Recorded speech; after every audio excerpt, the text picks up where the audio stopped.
At its core, this bill is about protecting Australians from dangerous counterfeit goods and defending the rights of genuine businesses from fraud and intellectual property theft. That is a goal we support, because counterfeit goods are not a harmless imitation. They are a direct threat to consumer safety, to business integrity and to the rule of law. As outlined in the Minister's second reading speech, we know the scale of the problem. In just one financial year, over 700,000 counterfeit items were seized at the border, with an estimated value of more than $35 million if those goods had been genuine. That is not a small issue. That is a systemic problem, and it's one that demands a strong and effective response. Counterfeit goods can include everything from phone chargers to pharmaceuticals, beauty products to vehicle parts. These are not trivial items. These are products that Australians use every day, products that, if counterfeit, can cause real harm. A faulty charger can start a fire. A counterfeit pharmaceutical can fail to treat illness. And a fake vehicle part can put lives at risk. So when people talk about counterfeit items, and they often think of fake handbags, we're certainly talking about items that are far more serious and have significant consequences. And when we talk about intellectual property, we're not just talking about legal rights. We're talking about consumer safety. This bill creates a new strict liability offence for importing goods with false trademarks, that is, counterfeit goods. This brings those offences within the infringement notice scheme under the Customs Act, allowing Australian Border Force to issue penalties without the need for lengthy court proceedings. This is intended to strengthen enforcement, but the use of strict liability offence, where fault is not required to be proved, is a very serious legal tool. This requires further examination and consideration, and I'm pleased that there has been agreement for this bill to be considered by a Senate committee. Deputy Speaker, but while I understand the problem that this legislation is seeking to address, we must also be honest about the broader environment in which Australian businesses are operating, because right now businesses are under immense pressure, and that pressure is undermining their ability to compete, not just against counterfeits, but in the economy more broadly.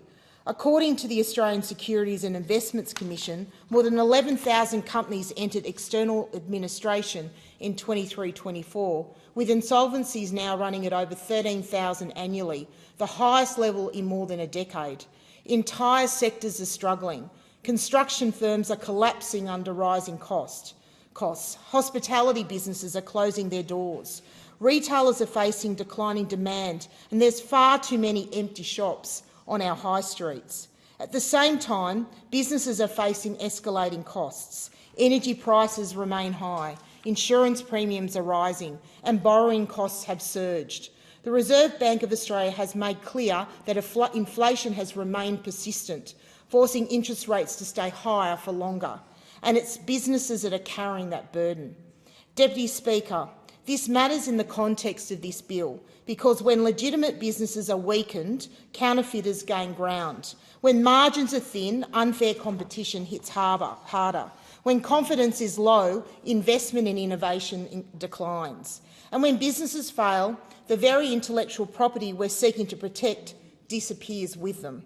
So while the government says this bill supports a prosperous and reputable retail sector, the reality is that its broader economic policies are doing the opposite. We've seen rising insolvencies, weak business investment, declining confidence and increasing cost pressures. You cannot separate those outcomes from policy choices. This government has failed to get inflation under control early, presided over spending that has added to demand pressures, introduced workplace changes that increase complexity for employers, and delivered energy policies that are driving up costs rather than bringing them down.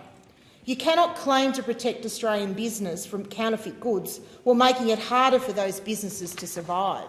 You cannot claim to support intellectual property while presiding over conditions that are forcing businesses to close. And you cannot claim to strengthen the economy while confidence continues to fall. Protecting intellectual property is not just about stopping counterfeit goods at the border. It's about ensuring that Australian businesses are strong enough to innovate, to invest and to grow.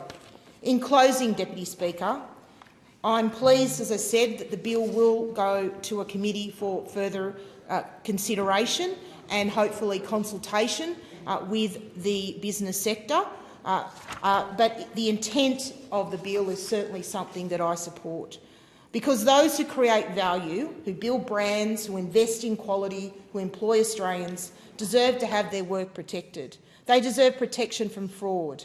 They deserve protection from intellectual theft, and they certainly deserve a level playing field. But they also deserve an economic environment that allows them to succeed. Right now, too many businesses are not just fighting counterfeiters, they're fighting to stay afloat. Thank you.